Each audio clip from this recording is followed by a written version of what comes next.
Well, there's Masters. Great chance here! That does it! Steve McGavin! And for the first time, Colchester United have won a major final. Still Garcia, finally the company arrives and it's in! It's a freak-out goal from Ricardo Carvalho. Richard Garcia wants the credit and the shock is on at the bridge. And it's promotion for Colchester United. They've made it into the Championship for the first time in 69 years. Porter, being held. There is Porter, and that's Mocker!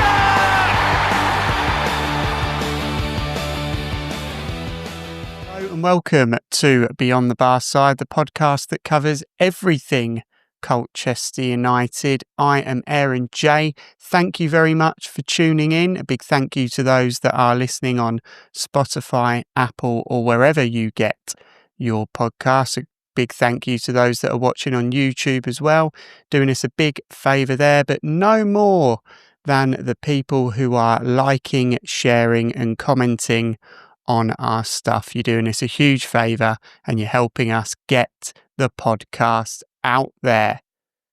It's been a double game week for Colchester United. In fact, it is a double game week for Colchester United, rather.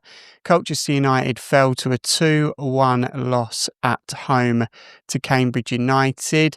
The ladies' side kicked off their competitive season with a 7-4 loss to Hashtag. But we had a little look at the Cambridge United game, our first loss of the season. It's caused outrage, it's caused anger, it's caused a little bit of upset. So I decided that it'd be a good time to chat to Si and Dave about the game and how they think we got on. Enjoy. Welcome back to Beyond the Barside. I am joined by, as ever, Si and Dave. It's post-Cambridge. Football is well and truly back. Colchester United fell to a 2-1 defeat at home to Cambridge United. Supporters are at each other's throats on social media.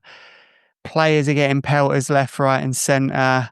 They're getting defended left, right and centre. It is carnage in the online space to do with Colchester United after our first defeat of the season. And that's not even the most unusual part of it. Dave, we'll start with the most unusual part of it. Talk me through the kickoff routine, mate. Oh my goodness, we have to bin the kickoff routine. Now, look for those people who aren't able to watch the games and may just be able to listen to them. If you're not aware, what we're doing from the kickoff is just literally not playing it back at all. Flanagan or Tucker is walking up and smashing the ball out of play. The idea, like a kick for touch in rugby, and the idea is to get it out of play as close to the corner flag as possible for a throw-in, to then get out the pitch, pen them in, and pressure them that way. First thing, League Two centre-backs, I don't think it's controversial to say, are not employed for their passing range. So the first two times it happened, rather than going out for a throw, it went out for a goal kick.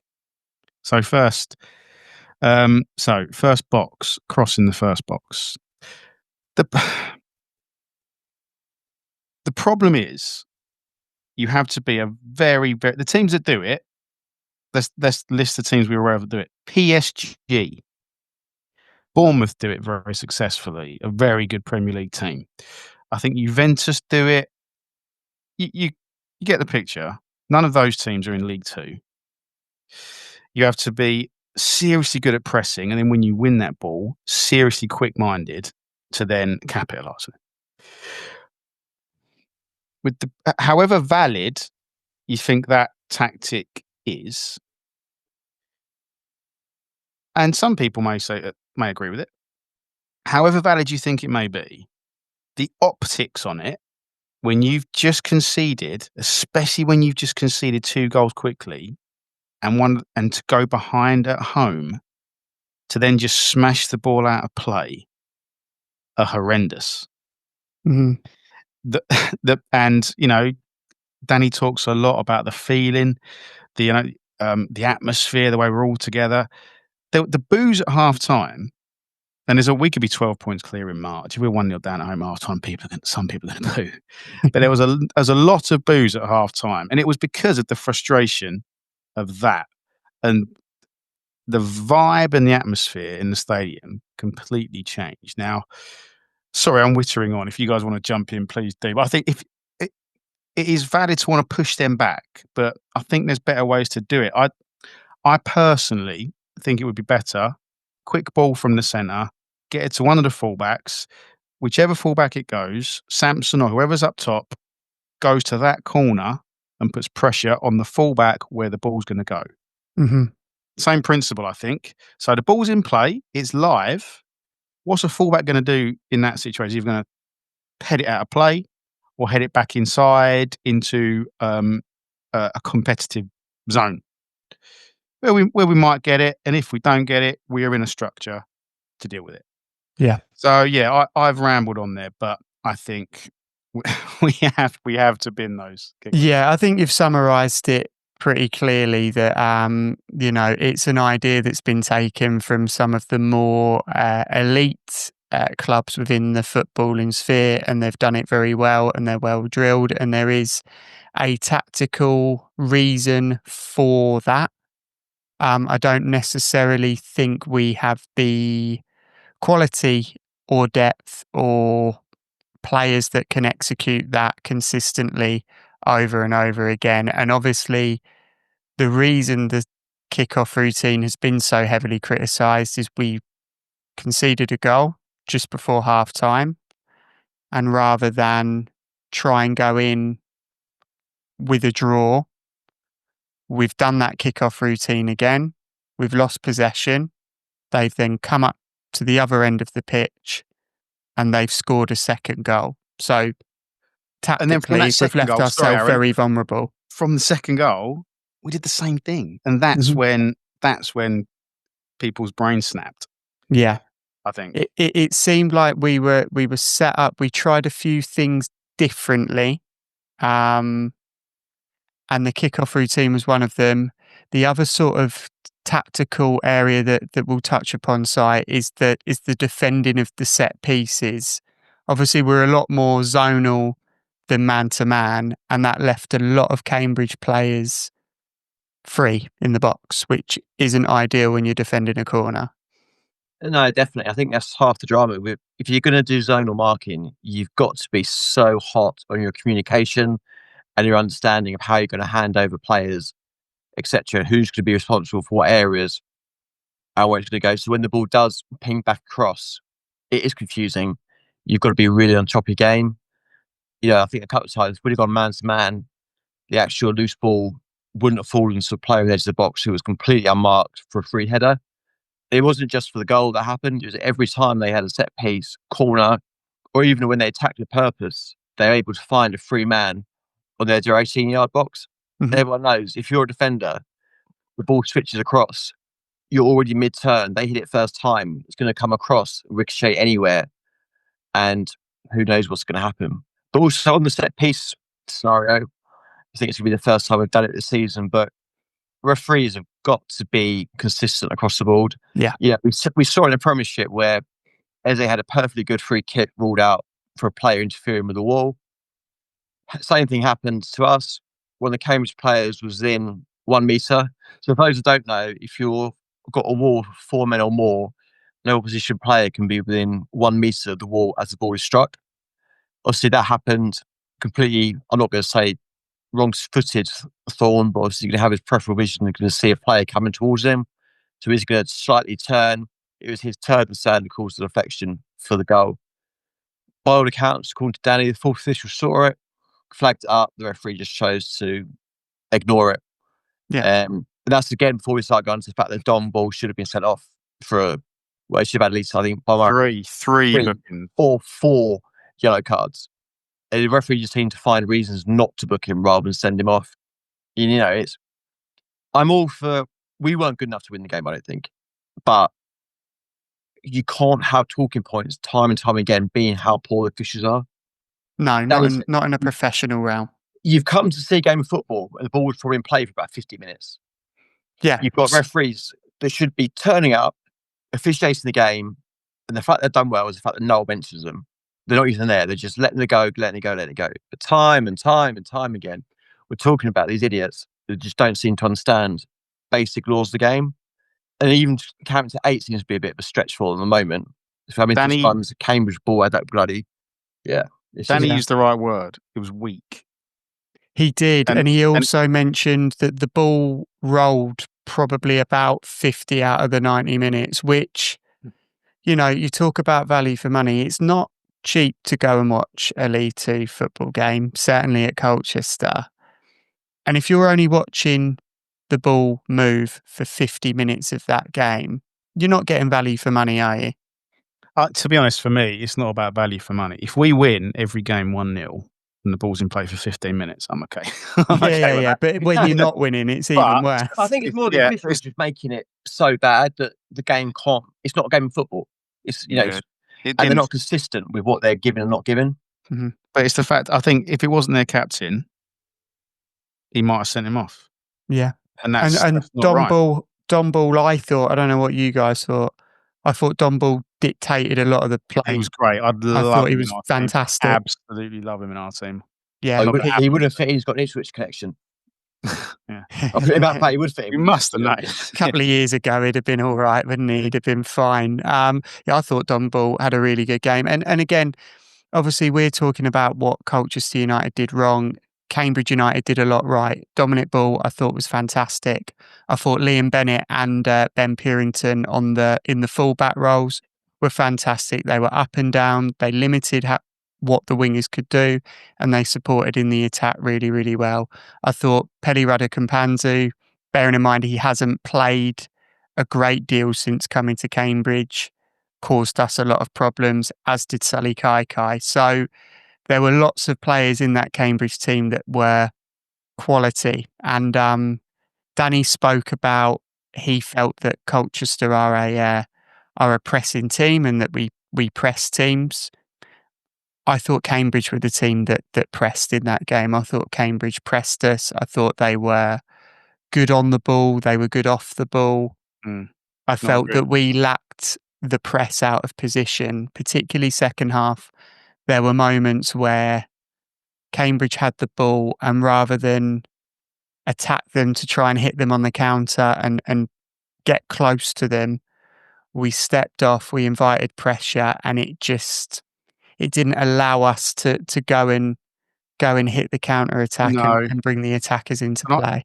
I don't know if you guys can remember, and obviously we're a goal down at home against a good team. I agree with you, Aaron. Cambridge managed the game really well. I was very impressed, and they're definitely going to be, and that they're, as you mentioned on the previous pod after your discussion with their guys, they're missing players. Yeah. And so they're only going to get stronger, and they're a very, very strong team. But I don't remember until about 80 minutes that we got anywhere near their goal in the second half. It was the Lisby sort of got in behind, didn't he, towards the byline. And there was a couple. There was sort of one where Jaden Williams back heel, decent save from the keeper. There was a goalmouth scramble, and there was one right at the end where Tucker was ready to put his forehead on it. Lisby with a brilliant defensive header. Yeah, just to knock it away from at the end. I don't think we would have deserved it, but that was definitely probably the clearest chance we created that we then took away from ourselves. But I think, and it's I've been trying to think today about it's hard to know exactly what it is, because I saw someone, I think it might have been Tyler Smith on Twitter or X, whatever you want to call it now, put a stat up that for XG at the moment, we're like second bottom of the league. And I think there are sort of two elements to it. It's the lack of quality wide, which we'll come on to. And I don't know what you guys think. We got the players on the pitch, and I think Reed played well, and I don't think him and Bishop together was an issue. Yeah, I disagree with that, Malcolm. Okay. I personally don't think that's why we lost. I think we're not being bold enough on the ball. Mm-hmm. We're still playing too safe. It wasn't as bad as the first half of Tranmere, but I think I can remember once, I think in the second half, where Teddy Bishop has done like Cruyff turned it, got into space and tried to get on the run. Yeah. Jack Payne did it a couple of times, but I think we just need to be a bit bolder, be prepared to travel with the ball and maybe lose it. And that's what's not happening. And so we'll come onto your, but I think the first 20 minutes, it's what you were saying, Cambridge looked like they had almost a 4-1-3-2. Mm-hmm. With ball sat very deep, didn't he, in that sort of screen? There were a couple of occasions where we did, after his goal, he moves that space. There was the top, but just before that, where Jack Payne, I don't know why he didn't shoot, had the same opportunity sort of in that space. Cambridge adjusted a little bit and closed it down, but it was still there.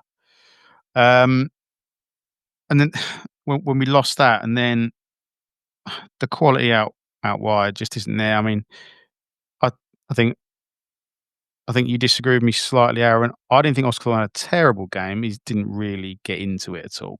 I just felt he didn't do anything particularly wrong. I just felt last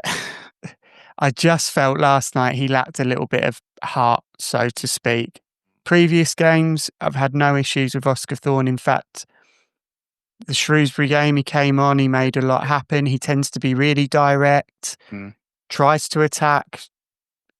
Defensively, he's looked all right too. I just didn't see that from him last night. And that is going to happen. He's a young lad making his way in the professional game. But there were a couple of incidents in the second half where they were attacking our right-hand side. And he stepped off and stepped off and stepped off. And then all of a sudden, Hunt's coming through to cover. And then that creates a pocket of space for who Hunt's marking. And it just invited the pressure. Whereas really, that move started on the halfway line. If Thorne had closed it there and then, we could have hit them on the break. And it was just frustrating that happened a couple of times. Nothing against Thorne, particularly as a player. I just thought he had one last night. And obviously, you felt the same about Adrian Akande, which I'm sure you can think that's where the internet. I think that's where the internet's going to come at me on this. He got an assist. It was a nice move for the goal. Yeah, really well worked the goal, I thought. Play inside, and he got the assist. But other than that, and the same happened against Oxford, there's no end product whatsoever from what a winger needs to do. No. So receiving the ball out wide, either getting to the byline, getting the ball across, cutting inside, getting a shot away, getting the ball across. There's nothing, and he doesn't seem, when he gets the ball, he doesn't seem to have any sort of plan in his head about what he's going to do. You know, Jack Payne gets the ball, Teddy Bishop gets the ball, Arthur Reed gets the ball.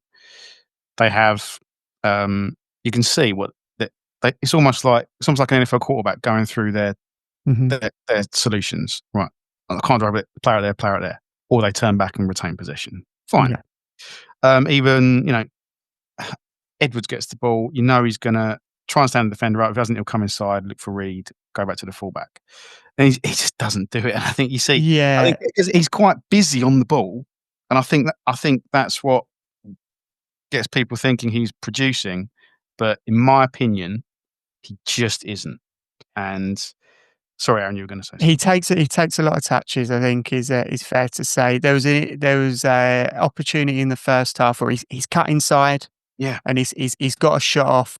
Shot wasn't up to much, but you think if he gets a few more of them, at some point you've got to hope that a finish comes off. If he's getting himself into that position more and more and more, he just isn't at the moment. And then, that does leave us with a little bit of a lack of a creative outlet. There's a few things that I wanted to go into. the midfield pairing will be one of them, Si. So you will get to get into that. That was fun. Tuesday, it's great.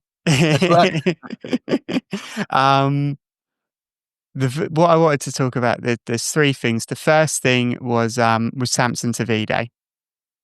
Now, I spoke off the top about there being a little bit of unrest amongst the Colchester United fans on social media, particularly Facebook and X. You know, a lot of people have gone against Samson last night after he was the hero on Saturday. Sort of the tides turned again.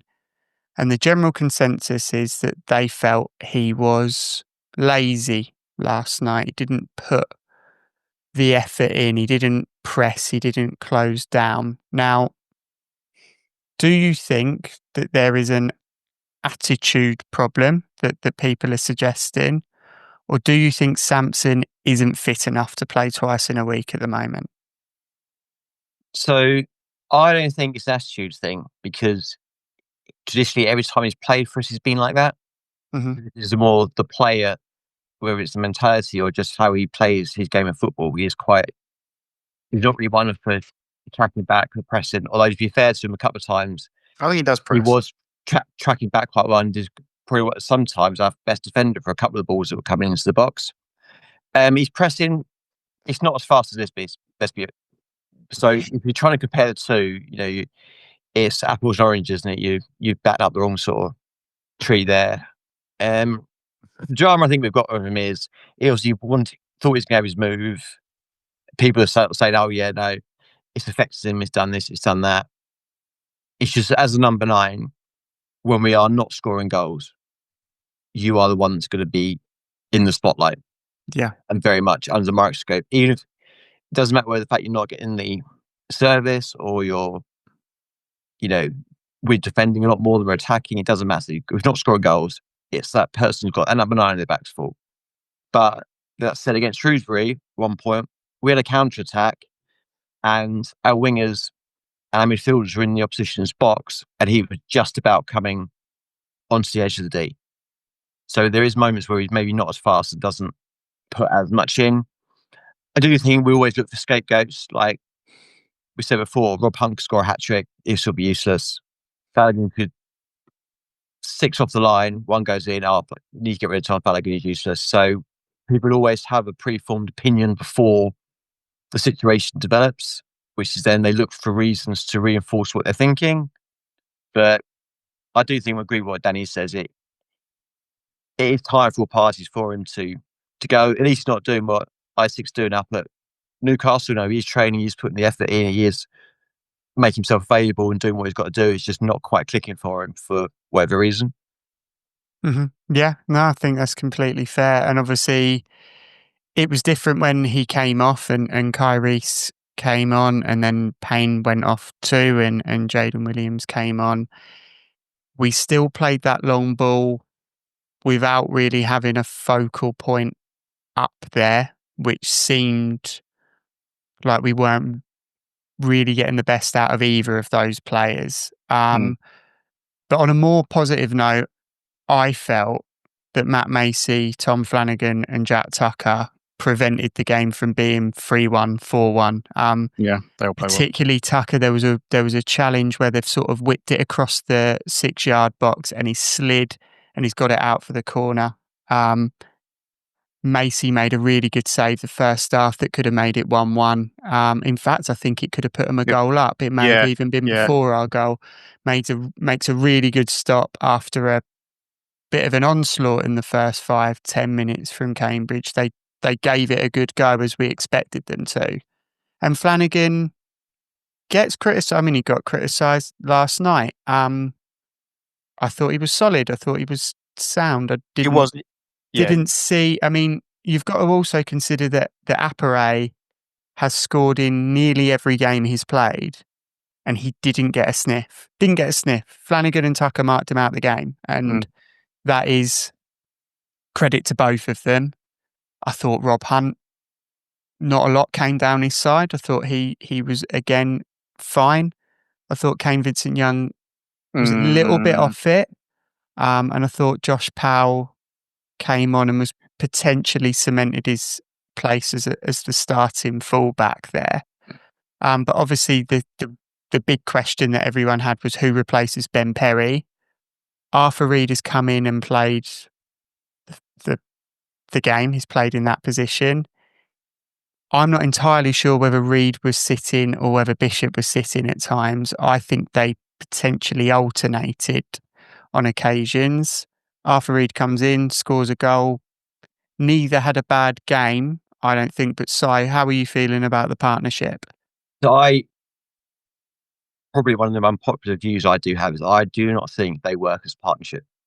Fair play to Arthur Reed. He had a brilliant game last night. But by the fact that Reed has such a good game, I felt that Teddy Bishop became a little bit more of a passenger in the game.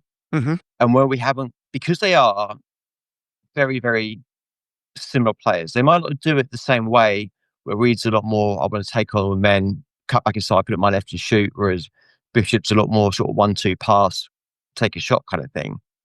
They do both play the number 8, if you like, where they're trying to be box to box, get the ball, put the ball into Jack Payne, play it out wide, look for the runs, etc. Because they're both trying to do that, I feel instead of having 2 players in the pitch, we've got 1.5 players in the pitch. Because they're almost doubling up on certain areas and trying to do each other's job when there's no one actually then mopping up, doing the boring bit, if you like. Behind the scenes, I think it's been quite telling that Reed played really well. Don't get me wrong, he's man of the match for me. He's amazing. But he kind of dilutes Bishop. And then if Bishop has a good game, you'll probably find that he then dilutes Reed. And they just don't quite, you won't get 100% out of both of them. And that's not commitment-wise at all. It's not them doing anything wrong. It's just they're cancelling each other out. Whereas if you've got that holding midfielder or someone who's willing just to sort of play as a 6, sit behind them, defence, you then got the 8's got a bit more free reign, 10's got the free reign, but they're staggered.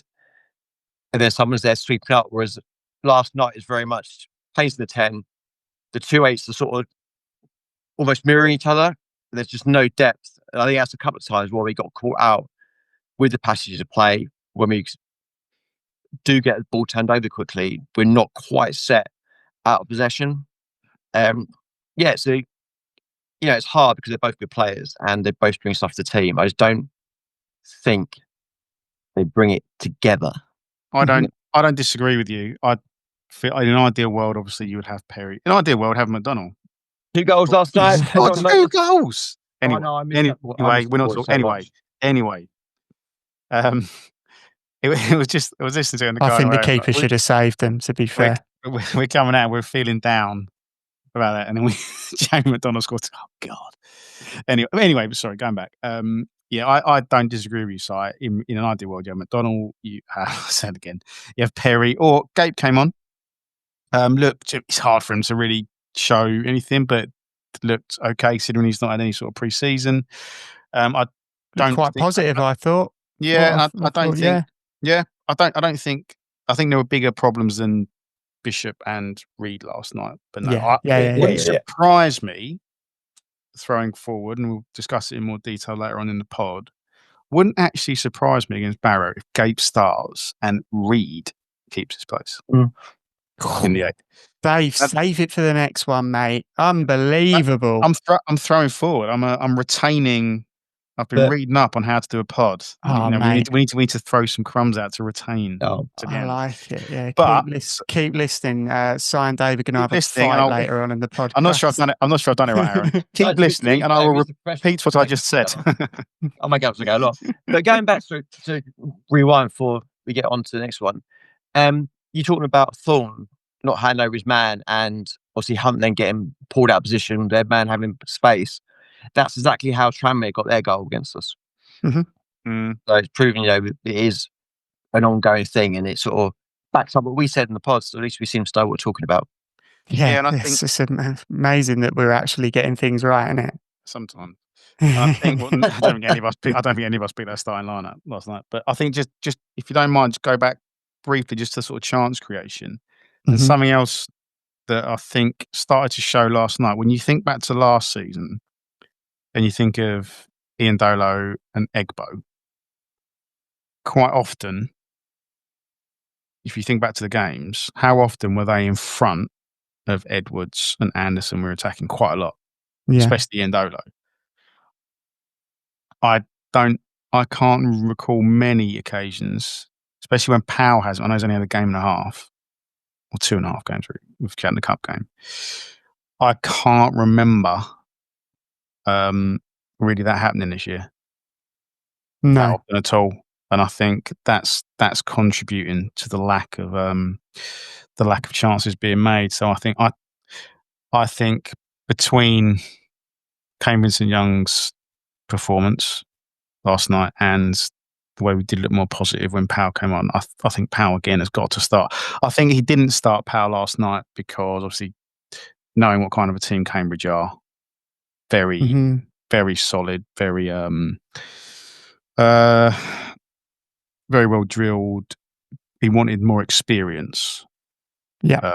I think especially at home on Saturday and especially after losing last night, I think Powell has to start. I agree. Just to round it off, we've had a few, I've put it out there again for people to do their one-word reviews of the performance. Perry came in with substandard. Jay, abject.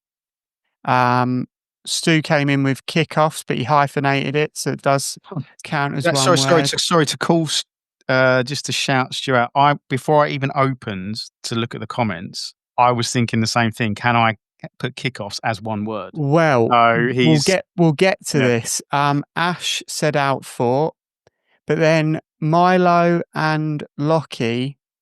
Milo's gone reality check, but hyphenated it. That doesn't count. You're not having that. And Lockie's gone back post and hyphenated it. I actually don't think you need the hyphen. I think it is one word on its own. So it's a VAR check on both of those. You're not having them. Try again next week, please. I don't mind back post. You're definitely right about the other one, but I think if the referee gives back post, it's not getting overturned by VAR. That's how we'll leave that one. I like it. Okay, so one word to describe the performance, Si? Disappointing. That's a sensible one. Go on, Dave.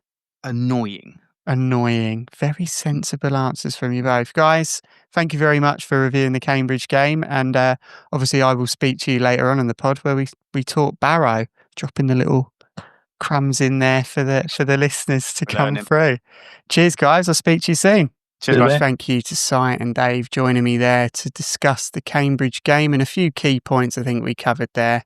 And I think we were quite objective as well. I think we took on a few different viewpoints there. But the Cambridge United game is behind us. I saw on X that somebody said, move on. The game has been and done. We have lost, and it is an opportunity to redeem ourselves. It's an opportunity to get back in the win column, get 3 points as we host Barrow. And I spoke to Johnny, who is a Barrow fan and also the curator of the Given Beans fanzine, to discuss what he thought about Barrow and how they'll get on against us. Welcome back to the Beyond the Barside podcast. I am joined by Barrow fan and curator of the Given Beans fanzine, Johnny. How you doing, mate? Yeah, not too bad. It's early days in the season, so despite the difficult start, I'm still in relatively good spirits. So yeah, caught me at a good time, I suppose. Yeah, definitely. So it's 3 losses and a win in the league thus far. Not the best of starts. I had a little look at sort of the social media hashtags of Barrow. There's a little bit of discontent at the moment with the way the team are playing rather than the results, it seems. It seems like fans were expecting to play a certain way and they're playing a completely different way. Would that be a fair assessment? Yeah, I mean, opinions are all over the place at the moment, naturally, with such a kind of stranger start to the season. I don't really know what expectations were everyone seemed to have different ones. We did a kind of preview piece for the fanzine where we asked all the usual crew, what their thoughts on the seasons were, and they were completely mixed. Nobody knows what to expect. So some of the opinions do make me feel a bit miffed because they were based on expectations that were never really kind of laid out for anybody in terms of way of playing, how we're going to play. The reason for that is we're pretty much a completely new side. Mm-hmm. I mean, for the attentive Colchester fans who know anything about the Barrow lineup over the course of the last 4 or 5 seasons, where we've actually had a really good record against you guys. I think it's probably used and Notts County, who we seem to have a kind of consistently decent record against. Yeah. Not wanting to jinx that. You'd have probably been used to that midfield of Dean Campbell, Kean Spence, and Robbie Gotts. They've pretty much been the core of what's been our team for the last 3 seasons or so. They've all gone. They've moved on. They've moved to teams above us in the league, above us, some in different leagues. Oh no, they've all gone to League One teams. So that meant really a complete rebuild of our midfield. So that was always going to come with a lot of question marks. Some of them have been gambles on players who have clearly got the Football League quality, but at the same time have had a pretty worrying injury record. So we took a lot of, I think I put it on the other day, saying we're kind of Barrow, if he stays fit AFC, because a lot is riding on a couple of these players remaining fit. But nevertheless, they're good signings and there's good potential, but it's a bit of a roll of the dice. So there's that in the midst of our midfield and the wider team. Plus then, a sign of Booty from Gateshead.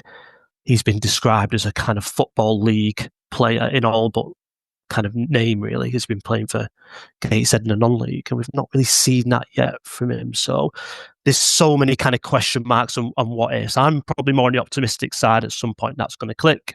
We're seeing some really good stuff.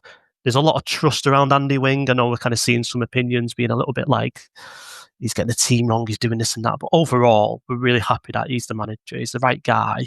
But yeah, it's only really clicking in sort of spells at the moment, not consistently, which makes sense with some of the things that I mentioned before. Yeah, I mean, we had this sort of last season where there was such a high turnaround in players leaving and players coming in. The Cowleys wanted to build their own squad, and the bedding in time does take time, and it's difficult to get that run of games together without sort of that team cohesion of the new signings. You mentioned injuries. You've been hit by a few. Most recently, you brought Reece Healy in on loan from Huddersfield, and he went off Tuesday night. Yeah, 5 minutes later. Yeah. I think it was 5 minutes. Maybe I'm being kind. Might have been less. Which is a bit of a blow. I mean, it seemed like a fairly decent signing to come down to League Two, given that he's sort of played in the French second division and the Championship with Huddersfield. Talk of John Mellish coming in as a sort of replacement on loan.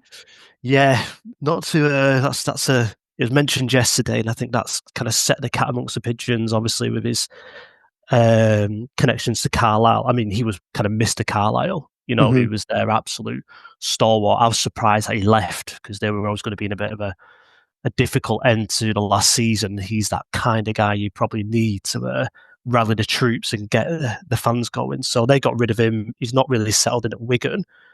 We've been mentioned. I'd be very, very surprised if we saw him in a Barrow shirt. Kind of a lot of Barrow fans said they don't want to touch him just because his Carlisle kind of history.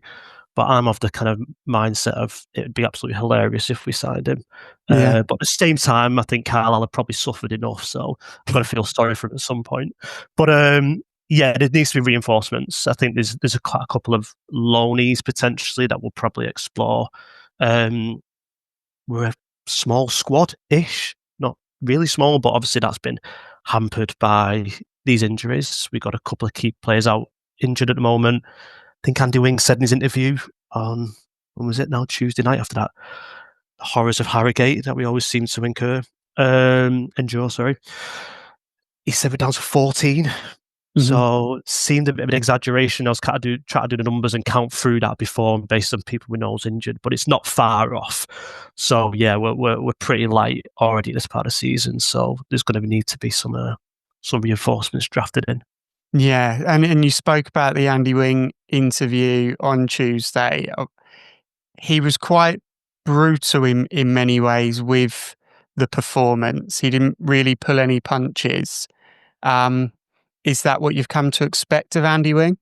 Yeah, 100%. He's what we really like about Andy Wing is a really good fit for Barrow after Clements, who clearly came with a lot of understanding about the game, his coaching record with people like Villa. Obviously, his dad was a famous football player, so he had all of that knowledge, but it never really translated into what the players were doing on the pitch. Andy Wing's a lot more straightforward. He's a lot more our type of manager. He's kind of reminiscent of Pete Wild in that way.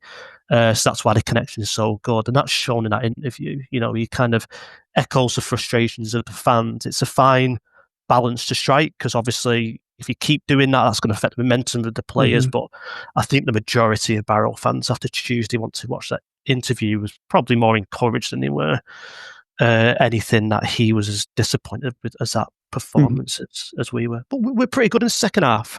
By that time, we probably rolled our luck, and the fact that Harrogate hadn't put away a lot of their chances. But we picked up the momentum. So he definitely said something to at half time, and that interview at the end of the match suggests that we might see a reaction to that. Yeah, I spoke about it in sort of our sort of preview for the Barrow game, that it goes one of two ways, doesn't it? An interview like that, it either inspires the team to come out all guns blazing and go for it, or it dents confidence. But you're obviously so early in the season, you hope that it's the former rather than the latter. That's it. We don't want to see too many of them, but I think after Tuesday night, everyone was pretty content with his interview. Yeah, and there's a place for it, definitely, and sort of wanting to echo what the fans are thinking, so to speak. It builds a bit more of a relationship between the manager and the fans. In terms of the squad, you've said there's been a really high turnaround. Who are the players for Colchester fans to look out for from a Barrow perspective? Conor Mahoney's been playing pretty well of late. You might remember him from his time at Gillingham, which is a bit closer to your neck of the woods. Probably showing my southeast geography there. We signed him, Stephen Clement signed him after his time at Gillingham, and he was meant to be that kind of fast-paced, dynamic, direct sort of player. We never really seen that from him, and we didn't see any of that in his first season. But this season, he started pretty well. Certainly a lot of energy, a lot of tempo about him, and he's getting in the right places. His end product can be a bit iffy at times, but he's had a relatively good start, and he's been a bit of a handful, even for Preston North End when we played them in the League Cup. So that was promising. Bar that, at the moment, it's just still a lot of promise around players. Like I mentioned Booty before, we got from Gateshead. He's meant to be, a really good prospect for a Football League player. But bar that, I'm probably just doing a bit of a disservice really to the players, just because of the start of the season. No one's really standing out at the moment. It's all a bit what ifs rather than me confident to be able to say to you, he's the man, he's who you'd be kind of watching out. If you contain him, or them, you're onto a good one. But yeah, it's a little bit funny time of season to kind of make a confident claim to who that person is. But there's a lot of consistency as well. We've got now Canavan at the back. We signed Regan from Oldham. He's been good. We're struggling with them fullback positions. Got a really good young goalkeeper in Will Stanway. I suppose that's worth mentioning. He's a Barrow lad. And that's George Stanway's brother, the England international. As well as another local boy, we've got Elliot Newby, whose brother played for you, Alex Newby. Alex Newby, yeah. Who's Altrincham now, I believe. Yes, I think he is, yeah. So, a couple of Barrow lads. Always nice to see. Elliot plays a really good game, a lot of energy. He's really good running with the ball. Like I say, end product can be a little bit bit questionable sometimes. But yeah, we got some really good football players, but at the moment it's not really clicking. But the potential's there, so maybe Saturday we could see that, or it could be a little bit of the question marks could still remain.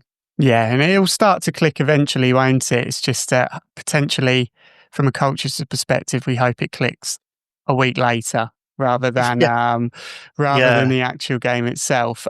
In terms of the game on Saturday, what's your score prediction? How do you think the game's going to end up? Well, this is it. I was surprised actually looking into head-to-head. I don't know why that's just passed me by because we don't have a good record consistently against many teams in the league. But Colchester we do. So try not to jinx that. Maybe there's something in that. Maybe we're a little bit of a bogey team for you guys, and we can get a reaction from Tuesday night, and we can really frustrate you and maybe nick a win. That would be my hope. Predictions, I'm rubbish at these, but I'm going to say a 1-1 draw. I think we might pinch something the weekend, and I know your start hasn't been quite similar in that sense, full of promise, but not really seen any of that materialise yet. So I think we might be a bit of a tough customer on Saturday, just because we'll want that reaction from Harrogate. If we don't, then it could completely go your way, and we'll have that long journey on with a very long face. Yeah, and as you said, when we alluded to it in our preview, Barrow's record against Colchester has been pretty good over the years. So yeah, why is that? I mean, do you? Yeah, I when don't know. Playing Barrow, what do you think? Like when I don't really know sometimes. Like when we're playing teams, we have this kind of mixture of opinion from the fans where, oh, these are a smaller club within the league, the whipping boys, and we like that because we tend to upset that a little bit. But I don't. Yeah, it'd be interesting to sort of hear from your perspective what that kind of outsider looking in type of view is of us. I don't know. I mean, Colchester sort of historically. So in theory, you're a side that's just sort of you're in a transition period with a new squad, so to speak. You're depleted in terms of injuries. It hasn't quite clicked in terms of the style of play, and the team haven't quite gelled yet. So in theory, on paper, it should be at home 3 points. Yeah, I'm never confident that we're going to get those 3 points. Yet we'll play a team that are riding high, win on the bounce, and we'll turn them over. There's very little consistency when you look at the form guide on how our results correlate with that, and it's sort of always been the case with Colchester historically. One last thing before we go, I mentioned off the top that you are the curator of the Given Beans fanzine. Yep. Which is a printed fanzine for Barrow fans. Certainly is. It's quite interesting because Colchester have just gone fully digital with their match day programmes, which has caused a little bit of a mixed response amongst fans. A lot of people like having the physical programme there, and there has been talk of a fanzine. So I just wanted to sort of get what's the Given Beans fanzine all about? How does it run? Yeah, so Given Beans has been going since 1989. When I say going since 1989, it's had quite a long period in between of just nothing really happening. We brought it back last season, so relatively kind of new in terms of its kind of resurgence. But it's just took off. It's been a complete success with our fan base and the wider, sort of footballing community, I suppose, if you want to use that type of term. We're the same. We've not gone digital, but we've gone down to one programme a month, so one magazine a month from the official club. But in terms of Given Beans, we're producing 5 a year, and they're pretty much, always selling out, or if not very much close to. And it's just been great. Obviously, it gives a fan voice. It's obviously kind of being a fanzine. There's a lot of kind of satire and stuff in there. It's not always so serious, but at the same time, it can be really serious. Talking about issues about bus travel and the trouble we have with that in Barrow. We're not so many companies, and having a kind of coaching firms taking a mick out of our supporters trust in terms of costs and prices. So we can address some really good issues like that the club's just never really close to or will never really be interested in talking about. So I'm all for it. I think if there's people in the Colchester fan base who are thinking about that, just do it. I think you'll be surprised at how good the reaction will be. People still want that kind of physical copy of fanzine. Look at anything, whether it's records these days or analog cameras. It's people want something physical in a world that's full of things that are constantly kind of about speed and disposable kind of nature of the way content and I suppose kind of creative is produced. So if you've got them people in your fan base, just do it, and I think you'll have the time of your life. It's so enjoyable. It's so great to capture all them types of things, show the kind of the diversity of your fan base in terms of opinions and creative output. And it's actually easier than you think.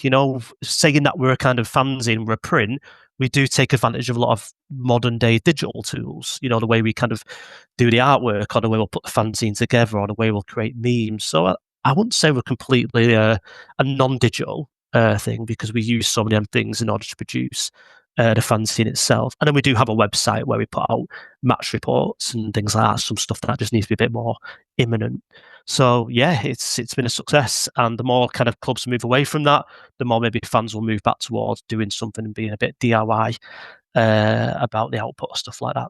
Yeah, definitely. I think it's a great idea and a great way of getting fans on board. And you mentioned that you've got a few things that sort of come out a bit quicker than the printed version.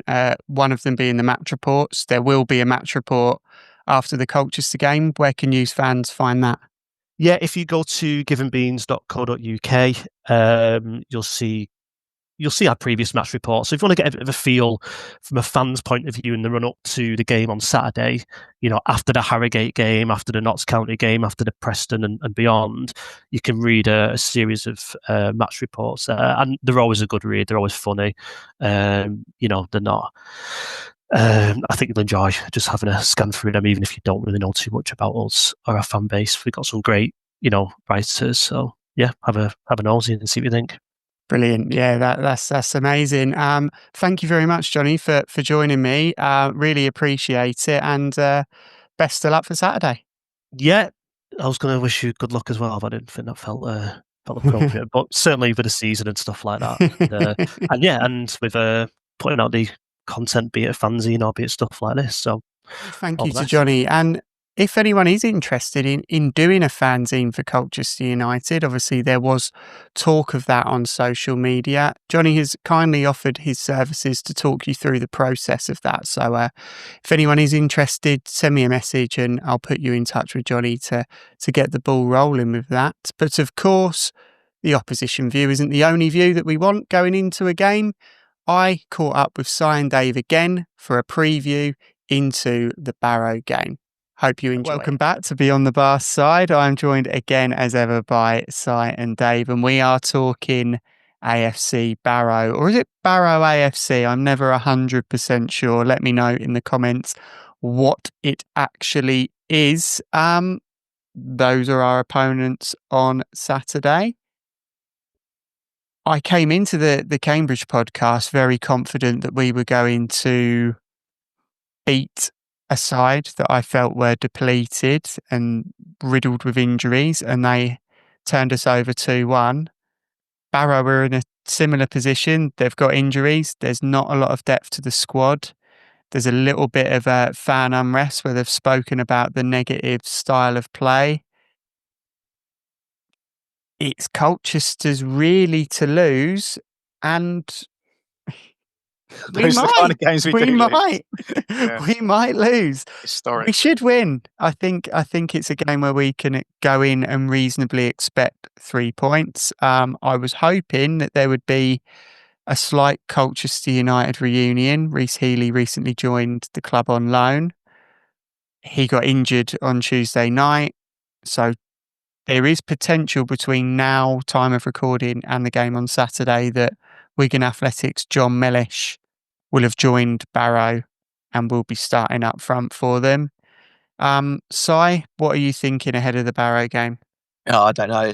I think you summed it up there. We were so confident going into the Cambridge game. It's kind of taken a bit of a deflated reality check. And I hate to be really even more negative, we do tend to struggle against Barrow. You know, we Have never we seem. beaten them at home since they came up? No, I don't think so. I think we draw most of the games. We draw most games, mate. That's it's not just Barrow. That's the only thing you didn't say, Untree. You said, "Oh, we might beat him, or we could lose, or we could lose." So, yeah, no, I don't think it's going to be a walkover. And if anything, try and put a positive on the Cambridge game. The fact we did get turned over by them could actually help us against Barrow, because it's going to refocus, reset, and make us realise that, look, we're not unbeatable. Yeah. It's not a fortress at home. We are susceptible to get turned over. And so, therefore, we need to have a comeback and put the mark down as a result. This first time, that was the first time we lost at home since March. So I know it doesn't sound very long, but for us, that's actually quite a good little record to have had. So to have lost that's going to be another kind of blow that Danny won't be very happy about. So I think we will win, but I don't think it's going to be easy. I also do not think it's going to be pretty. No. But also, I don't think that's necessarily a bad thing, it not being a pretty victory. I think the Cambridge United game highlighted, if anything, that we are a little bit vulnerable to the more physical and aggressive and not as pretty sides of the game than we should be. And historically in League Two, the teams that are not pretty, physical, gamesmanship, workman-like performances, they're the teams that go up. I recall a Lincoln side managed by two brothers that were very good at that, and a Luton side managed by Nathan Jones, who were also very good at that. And Accrington Stanley that year, they went up as a top two, didn't they? Luton and Accrington. That were horrible to play against. Yeah. Well, Stevenage went from down with us that year to promote the next year. Yeah. It was Steve Evans. They brought in a whole new squad to play like that. Yeah. So, it's not a negative, is it, to say it's not going to be pretty? And I think in an ideal world, you want to play like Barcelona and win the game 4-0, but actually I'd rather just win the game. And I don't really mind how we play, as long as we have some sort of structure and goal in our performance. In terms of Barrow, fans have spoken about their negative style of play, that they were sort of promised a particular style and they haven't delivered that. They play very differently to how the sort of long-term goal was presented to them. And Andy Wing, the manager, I don't know whether you've seen his post-match interview from Tuesday night. No. It's scathing. It's very, very negative towards the team's performance, very negative towards the players themselves.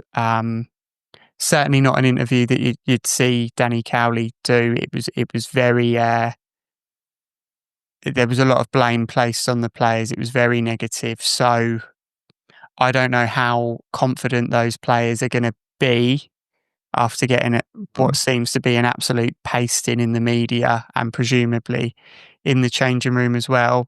Or you have a Barrow side that come with a fire lit under them and they come at us all guns blazing. It really, that sort of approach is sort of an all or nothing approach, isn't it? So I don't want to be on the fence, but I'm going to be on the fence. I don't know what we'll get out of this game. I think Tuesday Danny would have learned a lot from Tuesday, and he is a manager that does learn and will adapt. Teacher, isn't he? He's got to be like that. Yeah. So he will change it. And I think a callback to earlier in the pod. I think to provide that balance that you spoke about, Si, as well earlier on with regards to the midfield, I can see Gape starting Yeah. And then we said last pod, if Bishop is fit, he starts. I still think that will happen, but I'm not 100%. I'm more sort of 60-40. Do you think Arthur Reed deserves Reed's playing so well. I could see him starting ahead of Bishop on Saturday. And sorry, go on, Aaron. It's not necessarily a bad thing as well. No. To frame it in a way that Teddy Bishop has played a lot of games, and potentially we need to manage Teddy Bishop so that he doesn't miss out on 3-4 weeks like he did last season at various points where we didn't have the depth to swap Teddy Bishop in and out. And if you've got Arthur Reed, who is in form, playing really well, he scored on Tuesday night. His performance in the Cup was really, really good. His performance when he came on at Shrewsbury, but in fact, every performance he's had when he's come on has been excellent. And at the end of the day, he seems to be a consummate professional as well. He works hard. Why not? Why can't Arthur Reed come in and dislodge Teddy Bishop? No player is bigger than the club, so to speak. But you're bang right. Reed has performed well every time he's been on, whether it be as a sub or starting. And again, as much as we all love him, I can't think of a standout moment for Bishop really yet so far in the games we've had. He did a Cruyff turn on Tuesday. He did? That was about it. That was a lovely, it was cracking turn. Unbelievable. Nothing came of it, but what a turn. Yeah, I sway. And that was. Yeah. I think Gape will come in to give that balance in midfield with Reed or Bishop. I think Powell has to start. Yeah. And that goes back to what I mentioned. We need the fullbacks to start getting ahead of the wingers sometimes. And I think it's not Rob Hunt's natural game. I still think Rob Hunt will start because he's been solid defensively. Yeah, he has. Yeah. But whether or not, if we sort of in the second half, if we have momentum or if we need a goal, like chasing the goal, whether or not he decides to use Oscar Thorne from right back.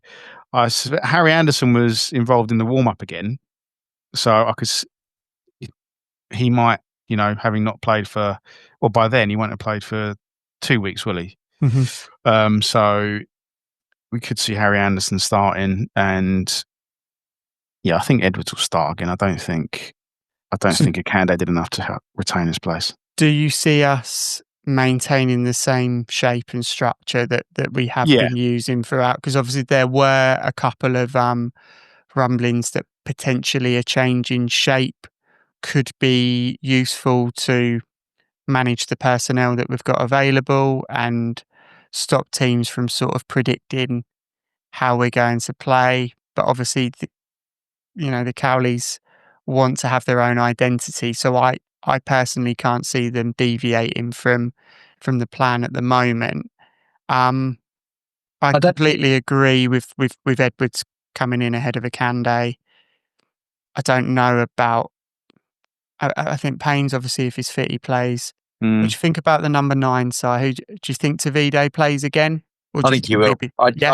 And just purely to sort of, paraphrase what I've said a couple of times before in different pods, that for all Kyrie's attributes and everything he's got, I just don't think he's the finished article enough to be starting games. He offers so much more off the bench, and he's learning every game. You see his gamesmanship and he's coming on and on and on. So come January, I don't think he'll be that far off actually looking to start. But at the moment, I think Sampson will start. And going back to what you said about the shape, I don't think we'll change it purely because of the amount of work in so far on developing the formation, developing the patterns of play in that possession, on the training ground and over pre-season, etc. For the sake of, let's be honest, one really bad performance. Yeah. To then scrap all that, rip that up and go back to the drawing board. Not only will it be hard for the players to learn in 4 days, but also it will give vibes of, maybe they're not as confident as they say they are in the players they've got, the formation they're doing. Do they really know they're changing it after one bad result, etc. So I think we'll stick with the formation. Dave, to be honest, pretty much called exactly the same changes that I'd have made anyway, with the likes of Powell coming in. Sampson will start, and then we'll get to 60 minutes and Lisby will come on and just terrify the defence with his pace. as normal. And especially if Barrow are on the back foot and their fans are getting a bit behind them, that's the last thing you need, someone like that coming on to throw at you. So, yeah. And, this pod, the general vibe of this pod probably has been quite downbeat because we lost and it wasn't a great performance. But, we've only lost one game. Yeah, We lost to a said good how team. good Tucker and Flanagan and Macy were, mate. Don't tar me with your brush. Okay, fine. But yeah, it has been downbeat, but really, we've lost one game. We lost one game to a good team, and just going back to the wingers and to Lisby. If you want to pick me up, I don't think it will happen, but a wild card, Lisby starts on the left. Yeah. That'll get everyone up. I'll be honest, I thought he was going to start in the Akande role on Tuesday, but Danny does seem to favour him down the middle. Only because we've got no one else. Yeah. That's the thing. You could play across the three, and it's the only one that can do it. So that's why. Yeah. In my opinion, but most of the work he does do, so when he has been chasing in, when he's been coming on, it's almost always down the left, isn't it? I also, just to build on what you said, Si, about, it wouldn't be great to change the shape now after all the work that's been put into it. I do personally think we are still in the market for a striker. I think Danny has said that we are still in the market for a striker. He said that money's available to bring in a striker. So I think that he's looking for someone that fits the shape and patterns of play that we already have in place. So I think we've just got to be patient, and Tavide isn't a bad player to be relying on at the moment, although bringing another striker in would alleviate a lot of the pressure on him and potentially alleviate some of the pressure on Kyrese Lisby and Jaden Williams, where they can take the foot off the gas a little bit and use them in a more sort of impact sub role across the front three. Yeah. So there are positives to come, and I do think that we will recruit. We've still got a long time left in the window. There are still players that are available. Obviously, the Premier League started, so the loan it's going to trickle down. The loan market is going to step up a gear a little bit, and also there's a lot of free agents still out there. I mean, the PFA recently announced their 41-man squad list. There's a lot of players there. There's a lot of good players still without a club, and you have to sort of think, how long can they go holding out for a League One or Championship team without having a wage coming in, Professional footballers, I know obviously you look at sort of the upper echelons of professional footballers, but when you get to the Football League, they're not millionaires. Like, they do need the money. They've got outgoings, they've got mortgages, they've got, potentially paying off cars and things like that. So not having a wage coming in, does affect them. So I do wonder whether, we get to that point of the window and they think, well, maybe I sign for Colchester here, and we don't know whether we're already having conversations with those players. Britta Sombalonga is one of them. I don't think we'll ever get a Britta Sombalonga in a million years, but you can see, can't you? Mandela Egbo is another one. He's on there, isn't he? I've seen someone said Ollie Palmer the other day. We're not getting Ollie Palmer. Certainly not with Kiefer Moore having the injuries that he's just picked up. Again.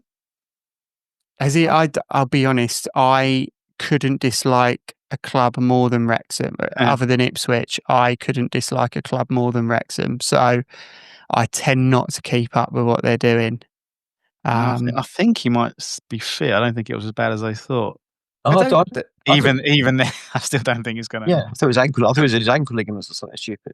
But isn't it funny though? When we started this off after the Malden game, we were so concerned about how we were going to be defensively light, and yeah, I know, we're solid. We had 2 shots before games. Reality is, we actually were defensively fairly good. It's just we can't put the ball back in net. We've got no options up front, so. Yeah, we were like, we're going to be on the front foot. We're going to score loads. It's going to be a case of we concede 4, we'll score 5, and we. Yeah, I'm not doing it. We're not scoring 5. Yeah, I do think that the market is still very much active, and we're still very much a competitive team to pick up these players. So I'm not concerned in that regard. There has been in my opinion, a slight overreaction on X in regards to Colchester United, as there often is in lots of subjects on X. Unavoidable. It's unavoidable. I think we'll be fine. I think if we're going to finish 7th or 6th or 5th, which a lot of people have predicted, we're going to lose games in that. I think you said there's 44 games left. Dave, is that right? 42 now. 42? Yeah. You might have said it. Yeah.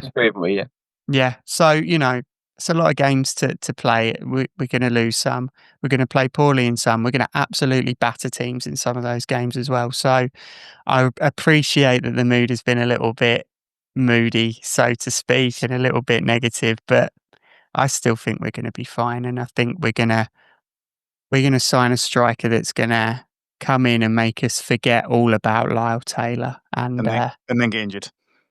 Oh yeah. I didn't say we'd sign a fit striker, did I? Didn't say that. So yeah. So Dave, last thing before we go, what do we think? What's the score prediction going to be, Dave? I think we're going to be more positive. We're going to be better balanced in midfield, and I think we're going to win 2-0. 2-0. Si, what do you reckon? 3-1. 3-1. Nice. I like it. I'm going to go. I went 3-2 for the Cambridge game, and a little part of me, when they scored the second goal, went, I could be right here. I'm game on. Here we go. I think it was the only one in the ground other than Cambridge fans that was exactly like, where we want maybe I'm a genius. I also had a Cambridge United fan sat like 5 rows in front of me in a Cambridge shirt. Is that allowed? It's not. It's certainly a grey area, isn't it? It's down to the club, whether you say it or not. Yeah. Yeah. Maybe someone, if anyone from the club does listen, can you let me know? Si, Dave, thank you very much for joining me again, and we'll see you Saturday. Cheers, guys. There you have it. That is episode 8 of the Beyond the Barside podcast, as we host Barrow this afternoon. I hope we get a victory. Let me know what your score predictions are going to be, either below here on the episode itself. Leave a little comment or a like or something like that, or on Instagram, Beyond the Barside, or Twitter, Barside Podcast. Huge thank you to those that are tuning in. And if you would like to share the podcast with friends, family, enemies, then that would be lovely. A 5-star rating would be lovely as well if you're enjoying it.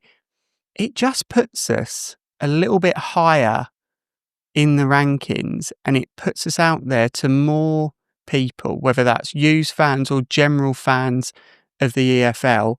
It puts the word of the podcast out there. And a couple of weeks ago, we were above Ipswich in the charts, and we haven't been since, and I want to be. So, if you want to get involved with the podcast, feel free to leave a comment below this episode itself, or send me an email to beyondthebarside@gmail.com. Thank you very much for listening, and up the U's. Cheers.